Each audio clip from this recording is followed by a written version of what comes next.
का development team है उसकी तरफ से कुछ मैसेज है, संदेश है, आप लोगों के लिए बहुत जरूरी है, बताना चाहता हूं यहाँ पर वीडियो के माध्यम से। सबसे पहले इन्होंने बताया कि जाका विकास दल की ओर से नवीनतम जानकारी, यानी उनकी तरफ से एक डिटेल्स जानकारी जो आप लोगों के लिए महत्वपूर्ण है।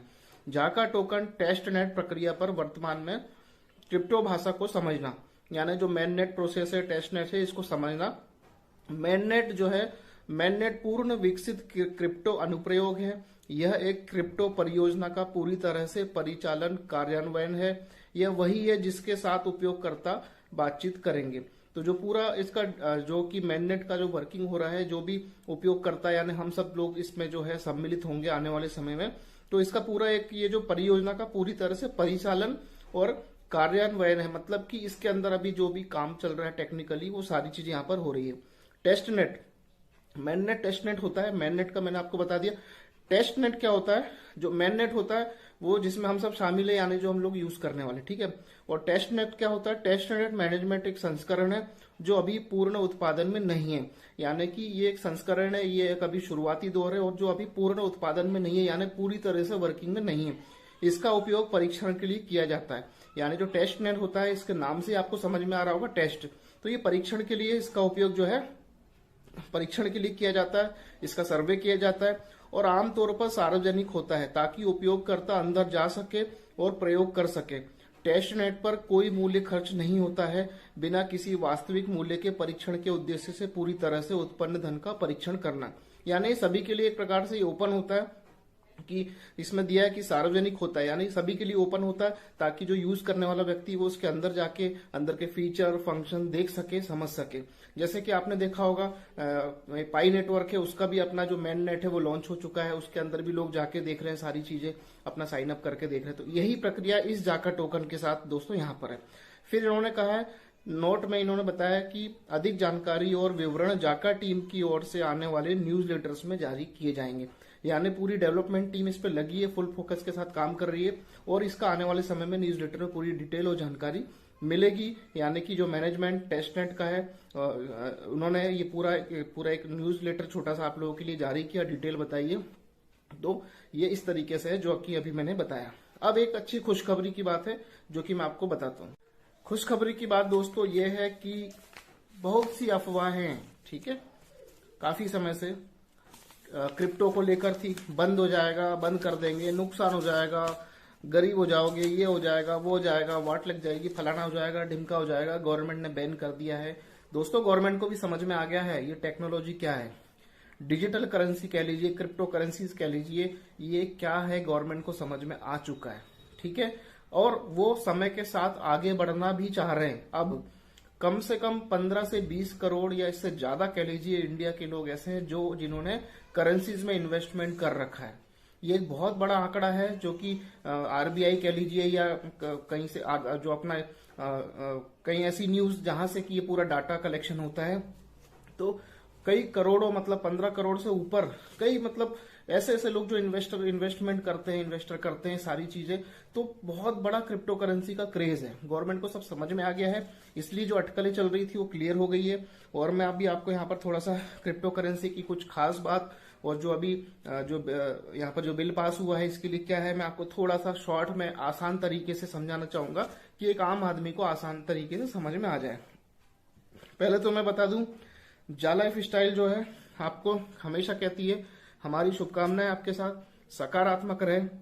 जा लाइफ स्टाइल एक संपूर्ण व्यवसाय है और दुनिया में सबसे बड़ा एक व्यावसायिक कार्यक्रम के साथ, जिसमें शामिल है विज्ञापन, level income, crypto currency, future share, e commerce, clubs, अन्य विशेष रूप से प्रदर्शित कार्यक्रम जो कि आप लोगों को इस सिस्टम, इस कंपनी, इस प्रोग्राम के माध्यम से दिए जा रहे हैं, ठीक है दोस्तों। यहाँ पर अभी देखिए मैं आपको बताऊं कि बहुत से लोगों ने अभी तक अपनी आईडी लॉगिन नहीं करी है। लॉगिन करने के पहले प्लीज अपना मोबाइल नंबर, इंडिया का जो फ्लैग दिखता है उसके आगे 0 लगा के अपना नंबर डाल के अपना मोबाइल नंबर सही से डाल ले, बहुत जरूरी है सभी लोगों के लिए।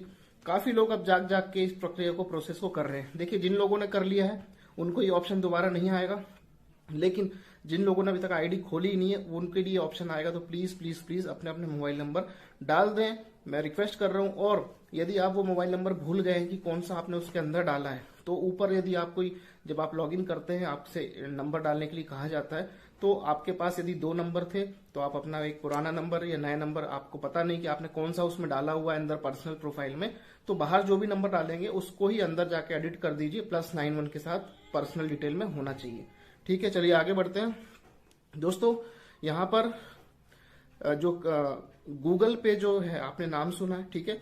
यहाँ पर गूगल पे के अंदर, यानी गूगल अब काम कर रहा है इस प्रोसेस के ऊपर कि क्रिप्टो करेंसी से पेमेंट का ऑप्शन, यहाँ पर गूगल पे प्लेटफॉर्म बिटकॉइन एथेरियम स्पेस में प्रवेश कर सकता है। गूगल ने पेपल के पूर्व कार्यकारी अर्नोल्ड गोल्डबर्ग को अपने पेमेंट ऑप्शन व चलाने को एक ब्लॉकचेन टेक्नोलॉजी ग्रुप बनाने और गूगल पे क्रिप्टो करेंसी से पेमेंट को संभव करने के लिए नियुक्त किया है। अगर गूगल पे में क्रिप्टो करेंसी का ऑप्शन आता है तो क्रिप्टो के रेट आसमान छू सकते हैं। यस, और ये होने वाला डेफिनेटली ये होके रहेगा, क्योंकि हर देश की गवर्नमेंट, इंडिया की गवर्नमेंट, सब अब इस जो नई टेक्नोलॉजी के साथ आगे बढ़ना चाहेंगे। पीछे कोई भी नहीं रह पाएगा और रहना भी नहीं चाहेगा। समझ लीजिए, आप लोग अपने आप को अपडेट कर लीजिए। क्रिप्टो का एक बहुत महासंग्राम, यानी कि बहुत बड़ा एक तूफान आने वाला है दोस्तों। इसलिए हमने भी बहुत सारे, जैसे अब जाका टोकन है, या मेरे चैनल पे आपने और भी क्रिप्टोस के यहाँ पर देखे होंगे। ये सारी चीजें हम क्यों कर रहे हैं, हमें समझ में आ रहा है कि फ्यूचर यही है। अभी जैसे क्रिप्टो करेंसीज है, ये एक्सचेंजेस हो गए, ये इनके माध्यम से लोग अर्निंग कर रहे हैं, माइनिंग के माध्यम से अर्निंग कर रहे हैं। कई कंपनियां, कई कॉइन्स माइनिंग करा रही हैं, कुछ NFTs है उसके माध्यम से लोग कमा रहे हैं। मेटावर्स आने वाला है। मेटावर्स बहुत बड़ा ऐसा प्रोजेक्ट है जिसको फेसबुक ने भी अपना लिया है, व्हाट्सएप ने भी अपना लिया है। तो एक ऐसी पूरी टेक्नोलॉजी है, सबको पता है, हर देश की गवर्नमेंट को, कि ये टेक्नोलॉजी बहुत आगे जाएगी और इसी से ही ग्रोथ होने वाली है इकोनॉमिक की। ठीक है, तो यहाँ पर और मैं आपको बता दूं कि क्रिप्टो व डिजिटल संपत्तियों से आय पर 30% टैक्स, आप लोगों ने सुना होगा। देखिए, ये सब बातें हम इसलिए बता रहे हैं क्योंकि नॉलेज होना जरूरी है। ये बात आपके, ऐसा नहीं कि सिर्फ क्रिप्टो करेंसी की, आपके लाइफ स्टाइल से भी बहुत बड़ी तरीके से जुड़ी हुई है, क्योंकि जाका टोकन आपको मिलने वाला है। हम एक प्रकार से उसको ही इंडिकेट करते हुए यहाँ पर बात कर रहे हैं। देखिए, दिल्ली का एक एजेंसी की न्यूज है कि यहाँ पर 30% का जो टैक्स होगा डिजिटल संपत्तियों से आय पर, यानी जो आप प्रॉफिट कमाएंगे और जब आप उसको बैंक में विड्रॉल लेंगे तो 30% का जो है टैक्स कटेगा। ठीक है, तो ये आपके प्रॉफिट के ऊपर होगा। ठीक है, आपने जो भी डिपॉजिट किया या जो भी आप कमा रहे हैं, अर्निंग कर रहे हैं, आप जिस तरीके से क्रिप्टो या डिजिटल करेंसीज के माध्यम से, उसको जब आप बैंक में विड्रॉल लेंगे तो 30% ये टैक्स के रूप में जो है डिडक्ट होगा। लेकिन ये प्रोसेस कब से शुरू होगी, कैसे होगी, 2023 में होगी, 24 में होगी, कब से होगी, कब से पूरी तरह लागू किया जाएगा, जल्दी न्यूज में आपको मिल जाने वाला। ठीक है, वित्त मंत्री निर्मला सीतारमण ने मंगलवार को क्रिप्टो करेंसी और अन्य डिजिटल संपत्तियों पर कराधान को स्पष्ट कर दिया है। उन्होंने ऐसी संपत्तियों के लेन देन को लेकर 30% कर लगाने का प्रस्ताव किया।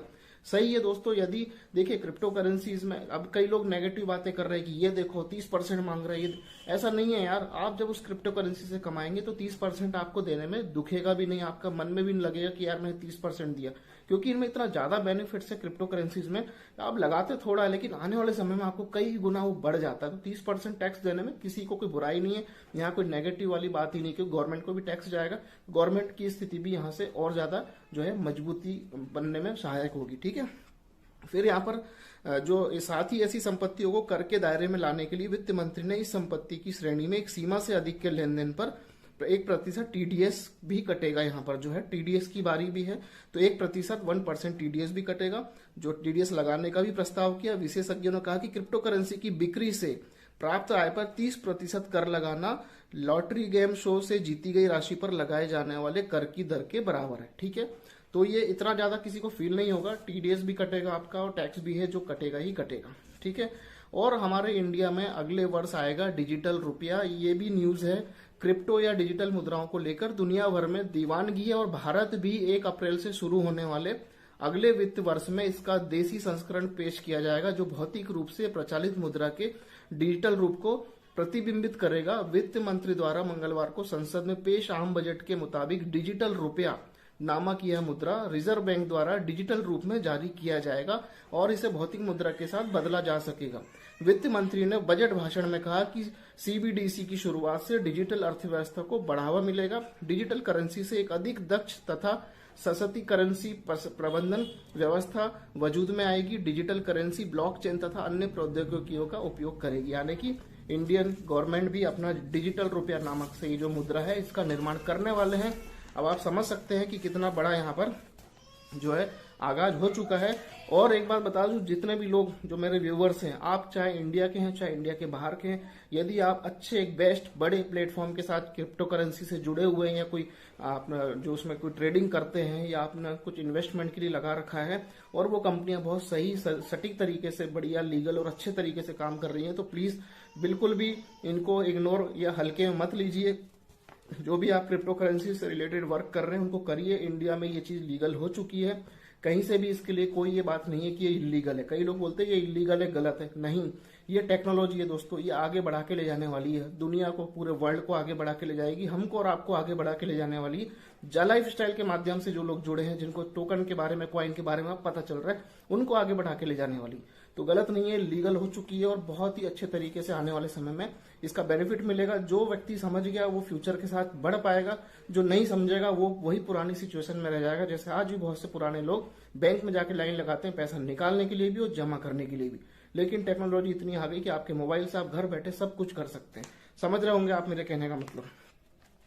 तो यहाँ पर मैं आपको कुछ जो है कि लॉटरी, गेम शो, क्विज आदि से हासिल होने वाली आय भी 30% दर से टैक्स लगाया जाता है। यानी ऑलरेडी जैसे कि आप कौन बनेगा करोड़पति देखते हैं, या कोई लॉटरी या कोई गेम शो होता है, या 30% डिडक्शन टैक्स होता है, वो होता ही होता है। और सरकारों ने क्रिप्टो से होने वाली आय पर भी इसी दर पर टैक्स लेने का फैसला किया है। ठीक है। इसके अलावा वित्त मंत्री ने वर्चुअल एसेट्स के ट्रांसफर पर एक निश्चित सीमा से अधिक किए पेमेंट्स पर 1% टैक्स TDS लगाने का ऐलान किया है। यानी कि वर्चुअल ट्रांसफर की एक लिमिट होगी, उसके बाद निश्चित सीमा से अधिक करने पर 1% TDS यहाँ पर पे करना होगा। आने वाले समय में आपको पूरा पता चलेगा। साथ ही गिफ्ट के रूप में प्राप्त हुए वर्चुअल डिजिटल एसेट भी टैक्स के दायरे में आएंगे और प्राप्तकर्ता को टैक्स देने होंगे। कई लोग रिवॉर्ड में, अवार्ड में गिफ्ट वर्चुअल करेंसी जीतते हैं या उनको इनाम मिलता है, जब वो विड्रॉल करेंगे तो वो भी टैक्स के दायरे में आएगा। 30 मतलब एक नंबर का काम हो जाएगा दोस्तों इंडिया के अंदर। कोई भी गलत काम नहीं कर पाएगा, कोई गलत तरीके से लेन देन नहीं कर पाएगा, सब कुछ गवर्नमेंट की नजरों में होते हुए सारी चीजें होने वाली।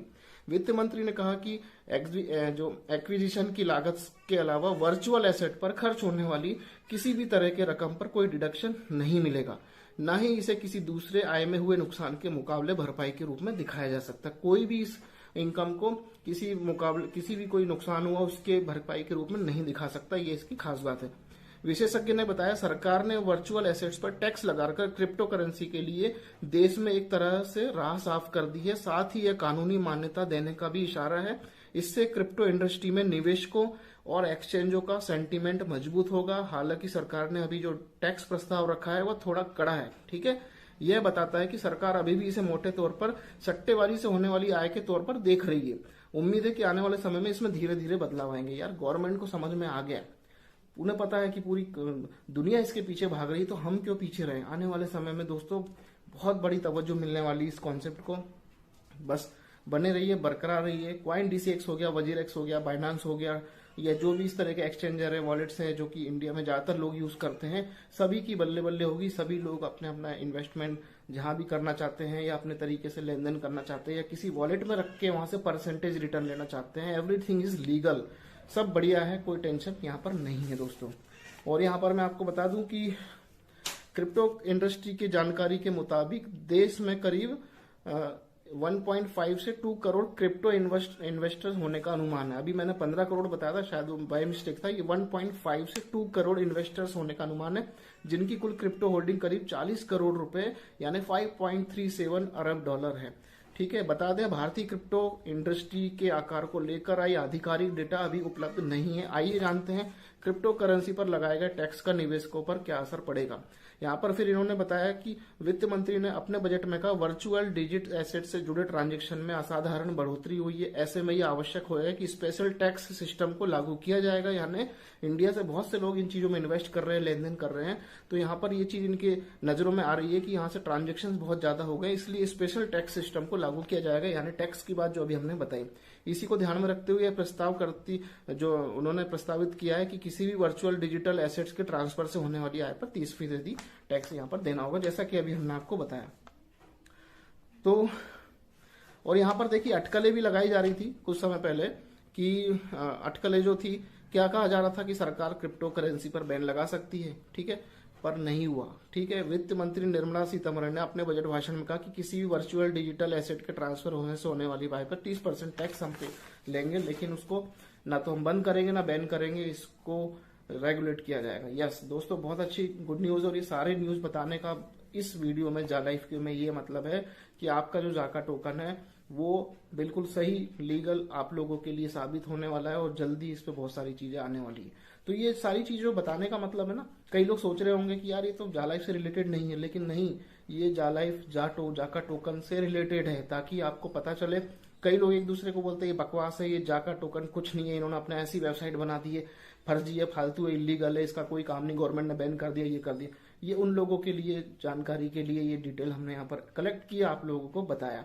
हर कंपनी जो है डिजिटल में जाना चाह रही है, करेंसीज का बहुत बड़ा तवज्जो मिल रहा है, और आने वाले समय में बहुत बेनिफिट यहाँ पर होने वाले हैं। आज के लिए इतना ही।